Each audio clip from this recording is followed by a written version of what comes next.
here are the answers to that exploration, so pause your video for a second and check to make sure you did those correctly. Alright, let's move on. So today we're talking about factoring ax squared plus bx plus c when a equals 1. So that means all of our a values today are going to be 1. So like I said earlier, when we're factoring, we're writing a polynomial as a product of factors. So it's kind of like the opposite of multiplication.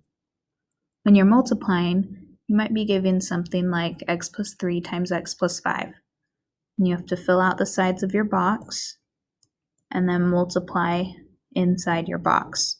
With factoring, you'll be given the x squared plus 8x plus 15, and you have to fill in your box and figure out what the sides are going to be.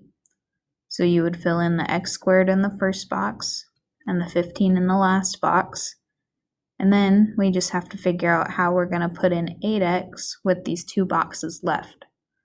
So to figure out how we split it up, we have some steps. So we're going to go through those as we go through this first example. So our first step is going to be to find a, b, and c. So if you look at our example number 1 right here, we have factor x squared plus 10x plus 16. Now a is going to be what's ever in front of your x squared. So since we don't have anything, we know it's just 1. So a is 1. Your b is whatever's in front of your x. So that's going to be 10. And then c is your constant. So ours will be 16. Okay, that's a, b, and c. Next, we need to multiply a and c to find the product ac.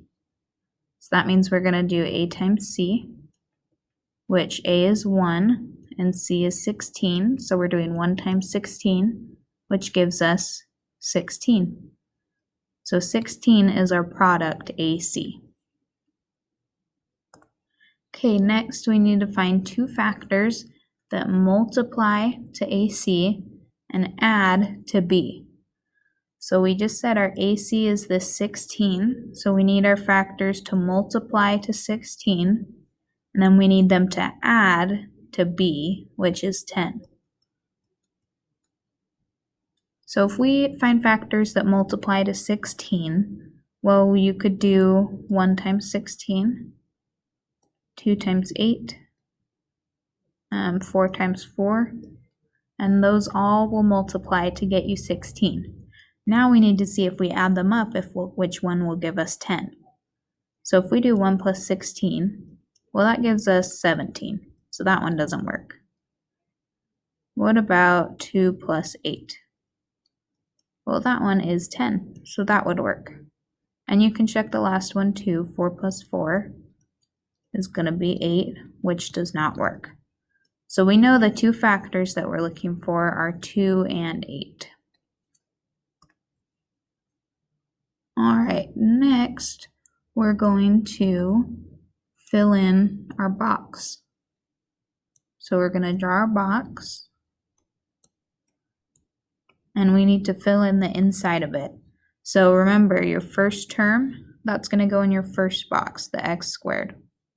Your last term goes in the last box, 16. And then we need to figure out how to split up our 10x between these two boxes we have left. Well, that's what we did over here when we were finding our factors of 16 that add up to 10. We're going to use 2x and 8x to fill in our box here, right? Because 2x plus 8x equals 10x, which is what we wanted to fill in the box.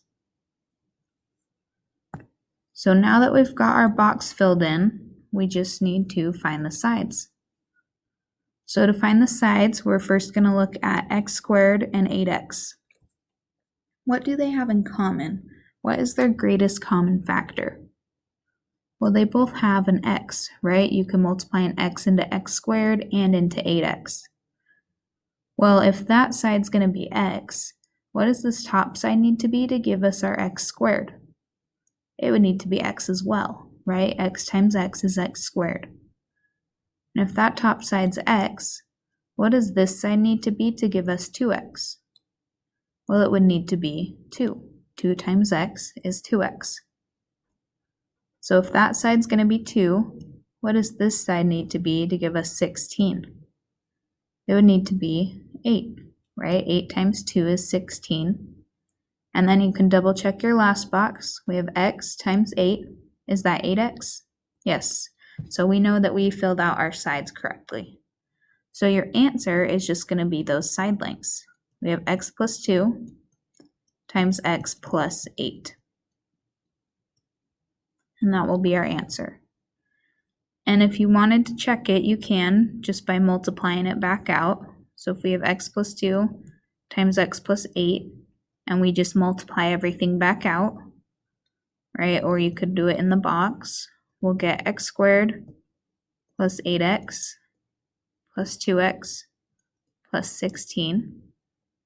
And if we combine our like terms, 8x plus 2x is going to be 10x.